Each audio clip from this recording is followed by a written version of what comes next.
Pierre s'approche de Jésus et lui dit « Seigneur, combien de fois mon frère péchera-t-il contre moi et devrais-je lui remettre? Jusqu'à 7 fois ?» Jésus lui dit « Je ne te dis pas jusqu'à 7 fois, mais jusqu'à 70 fois 7 fois. » Ainsi, le royaume des cieux ressemble à un homme, un roi, qui veut régler ses comptes avec ses esclaves. Alors qu'il commence à les régler, on lui en présente un qui doit 10 000 talents. Comme il n'a pas de quoi rembourser, le Seigneur ordonne de le mettre en vente, lui, sa femme, ses enfants et tout ce qu'il a, pour être remboursé. Tombant alors à ses pieds, l'esclave se prosternait devant lui en disant « Patiente avec moi, et je te rembourserai tout. » Remué jusqu'aux entrailles, le seigneur de cet esclave le délie et lui remet sa créance. En sortant, cet esclave trouve un de ses compagnons qui lui devait 100 deniers. Il le saisit à l'en étouffer et dit « Rembourse ce que tu dois !» Tombant alors à ses pieds, son compagnon le supplie en disant « Patiente avec moi, et je te rembourserai. » Il ne le veut pas, et il s'en va le jeter en prison, jusqu'à ce qu'il rende tout son dû. Ses compagnons voient alors ce qui est arrivé, et en sont fort attristés.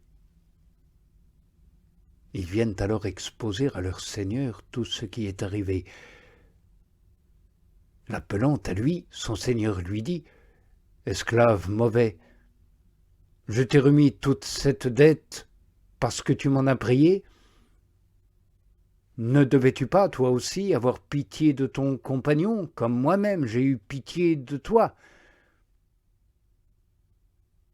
Et son Seigneur, en sa colère, le livre au bourreau, jusqu'à ce qu'il rembourse tout son dû.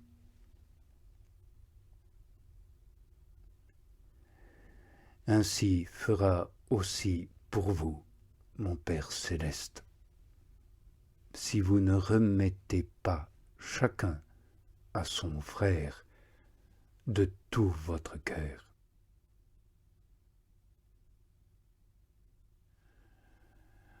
Lors donc que Jésus a achevé ces paroles, il s'éloigne de la Galilée. Il vient dans le territoire de la Judée, au-delà du Jourdain. Des foules nombreuses le suivent, et là, il est guéri. S'approchent alors de lui des pharisiens. Pour le mettre à l'épreuve, ils disent « Est-il permis à un homme de renvoyer sa femme pour n'importe quel motif ?» Il répond et dit « N'avez-vous pas lu le Créateur, dès le commencement, mâle et femelle, il les fit. Et il a dit, à cause de cela, l'homme quittera le père et la mère, et il s'attachera à sa femme, et ils seront tous deux une seule chair. Ainsi ils ne sont plus deux, mais une seule chair. Donc, ce que Dieu a uni, que l'homme ne le sépare pas. Ils lui disent « Pourquoi donc Moïse a-t-il commandé de donner un acte de rupture et de renvoyer ?» Il leur dit « Moïse, c'est à cause de votre sclérose de cœur qu'il vous a permis de renvoyer vos femmes. Mais au commencement, il n'en était pas ainsi. Je vous le dis, qui renvoie sa femme, sauf en cas de concubinage, et en épouse une autre, commet l'adultère. Les disciples lui disent, si telle est la condition de l'homme avec la femme, il n'y a pas intérêt à se marier. Il leur dit, tous ne pénètrent pas cette parole, mais ceux à qui cela est donné. Il est en effet des eunuques qui sont nés tels du ventre de leur mère. Et il est des eunuques qui ont été faits eunuques par les hommes. Et il est des eunuques qui se sont faits eunuques eux-mêmes à cause du royaume des cieux. Qui peut pénétrer cette parole, qu'il la pénètre. Alors lui sont présentés des petits enfants pour qu'il pose les mains sur eux et prie. Les disciples les rabrouent, mais Jésus dit, laissez les petits enfants. Ne les empêchez pas de venir à moi, car c'est à leur pareil qu'est le royaume des cieux. Il pose les mains sur eux et s'en va de là. Et voici que quelqu'un s'approche de lui et dit, « Maître, que ferais-je de bon pour avoir la vie éternelle ?» Il lui dit, « Pourquoi me questionnes-tu sur le bon ? Unique est le bon.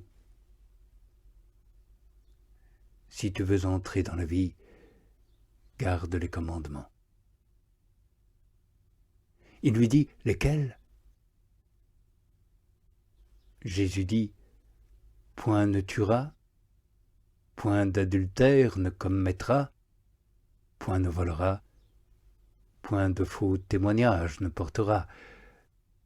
Honore le père et la mère, et tu aimeras ton prochain comme toi-même. » Le jeune homme lui dit, « Tout cela, je l'ai observé. Que me manque-t-il encore ?»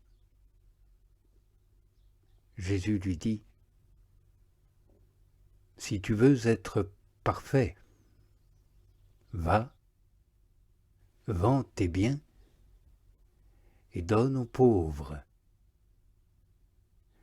Ainsi tu auras un trésor dans les cieux. Puis, viens, suis-moi. » Le jeune homme entend, mais s'en va, attristé, car il avait beaucoup de possessions. Et Jésus dit à ses disciples, « En vérité, je vous le dis, un riche entrera difficilement dans le royaume des cieux. » Oui, de nouveau, je vous le dis, il est plus facile à un câble d'entrer par un trou d'aiguille qu'à un riche d'entrer dans le royaume de Dieu. Les disciples l'entendent et sont frappés de stupeur. Ils disent, « Alors qui peut être sauvé ?» Jésus les fixe et leur dit, « Pour des hommes, c'est impossible. Mais pour Dieu, tout est possible. » Alors Pierre intervient et lui dit, voici que nous avons tout laissé, et nous t'avons suivi. Qui aura-t-il donc pour nous? Jésus leur dit, en vérité, je vous le dis, vous qui m'avez suivi, lors de la régénération, lorsque le Fils de l'homme s'assiera sur son trône de gloire, vous serez assis, vous aussi, sur 12 trônes, pour juger les 12 tribus d'Israël. Quiconque aura laissé maison, ou frère, ou sœur, ou père, ou mère, ou enfant, ou champ, en raison de mon nom, recevra bien davantage et aura en héritage une vie éternelle. Bien des premiers seront derniers, et les derniers premiers.